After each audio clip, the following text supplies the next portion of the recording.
My name is Amber Vietz. I'm a certified nutritionist. Currently, I'm working out of Fallon Wellness Pharmacy, which is a compounding pharmacy on Troy Schenectady Road. And I'm here really to testify to what I have seen. And I've been working with autistic children and children on the spectrum since 2004 when I moved to New York State. I started working with Dr. Kenneth Bach and Dr. Michael Compain in Albany and down in Rhinebeck. And I work with the parents. And so I see what they have gone through. And when you bring up the issues of insurance, that's really a lot of what I'm here to address is insurance coverage for biomedical intervention alternative therapies. We all acknowledge that autism spectrum disorder has increased over the past decades, and that increase seems to be inconsistent with the population growth. There are many theories for why that is, but my field tends to focus on the effects of generations of declining nutrition, and we can see that in other areas: cardiovascular disease, diabetes, obesity. We see diseases all the time that are very well covered by insurance that are truly nutritionally and lifestyle related. And so I encourage you to look at that connection and how there are other things that we're treating all the time that do relate to nutrition and to the insufficiency of our food supply right now. I mean, there's plenty of it, it's just not very nutritious. So what are things that I deal with parents of autistic children and teaching them about what they can do with their children at home, very low cost, and also with diet and supplementation intervention. There are numerous diets that are out there available to children, and somebody spoke earlier about wishing that there was a clearinghouse of information.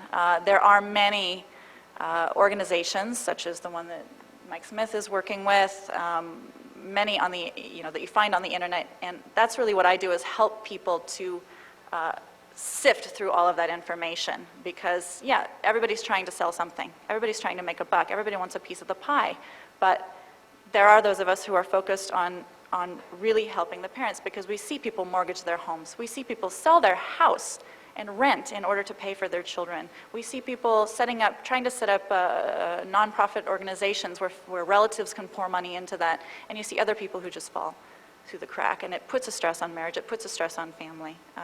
It drives the parent to an extremely unhealthy state due to stress. So at home, very easily they can work on diet.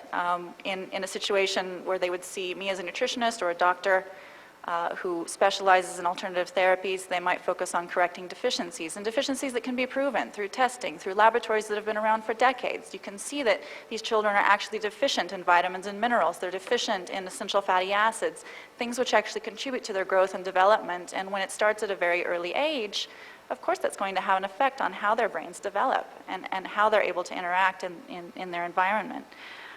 We also work on correcting their ability to digest things. Their inability to digest is shown in that deficiency, vitamins and minerals. Even though they eat food, they're not getting it into their cells. It's shown in their bowel habits and in the dysbiosis, which is the lack of proper organisms in their guts. And we see that these things can be tested.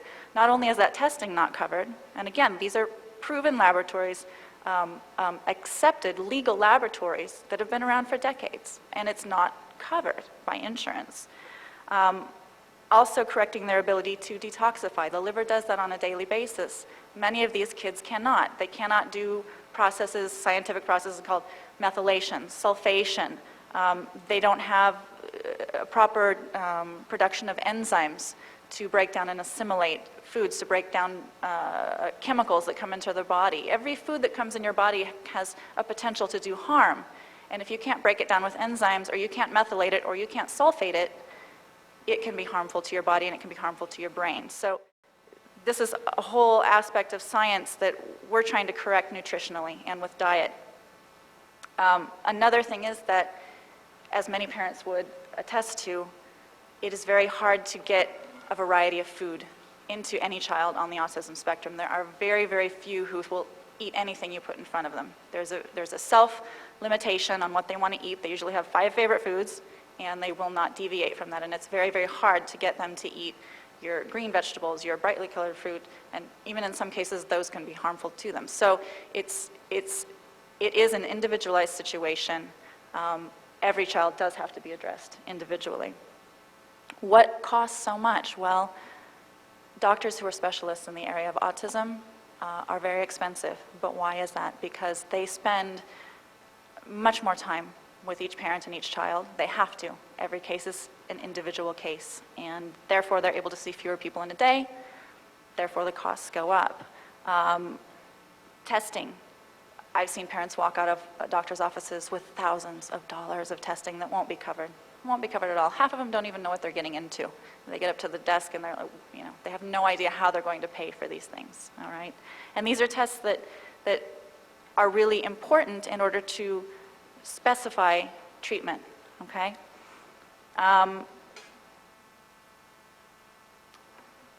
Costs for counseling, costs for what I do, for counseling parents on finding information, on implementing diets, on what kinds of vitamins and minerals and essential fatty acids and other therapies might be best for their child, whether or not they've been able to pay for testing. There are injections, specialty compounds, injections. There are creams that work transdermally through the skin. There's all of your basic supplements that you can buy over the counter or can be prescribed through a doctor. So we have to make certain assumptions. Some parents can't even afford the testing, so it's safe to assume that in any child, there's probably going to be deficiency of all of these things: calcium, zinc, magnesium, essential fatty acids that you could get from cod liver oil or other fish oils with vitamin D, selenium, probiotics, which are the natural flora, the natural organisms in the gut that provide certain functions, make vitamins, break things down. TMG, DMG, magnesium, vitamin B6 utilization pathways, antioxidants, all your vitamin C, vitamin E. Glutathione for liver function is a big one. Taurine, other amino acids, kids can be tested for what amino acids they're deficient in. Compounds can be made that contain those amino acids for these children. Compounding pharmacies cost a lot of money. Anything that's compounded costs a lot of money. They need folic acid, they need digestive enzymes, they might need colostrum. So that's just a very basic list of what, if any child came into me who hadn't had any testing or couldn't do any testing, might be deficient in and is commonly deficient in. So there's a huge need, and I don't even know what portion of the population I actually see, but I'm sure it's very small, the number of people who actually make it to an office like mine or a doctor like Dr. Bach or some of the bigger ones down in the city. So I just wanted to bring to you what I see on a daily basis and what I've seen with the parents and the struggles that I've seen them go through in trying to find the money and in trying to find the support. And I've also heard so many stories about what you just addressed, Gina, which is there are a number of parents who find the support and the help they need in the system, both for interventional therapy, behavioral therapy, but many more can't even find it. It's not available in the area. They'd have to go to another part of the state. They'd have to go to another state. So again, that is also extremely important, and the training of individuals. I thank you for your time, and I just wanted to present what has been my experience in the field, and I do have to leave right now, unless you have any questions. Let's get him. Thank you. Thank you very much.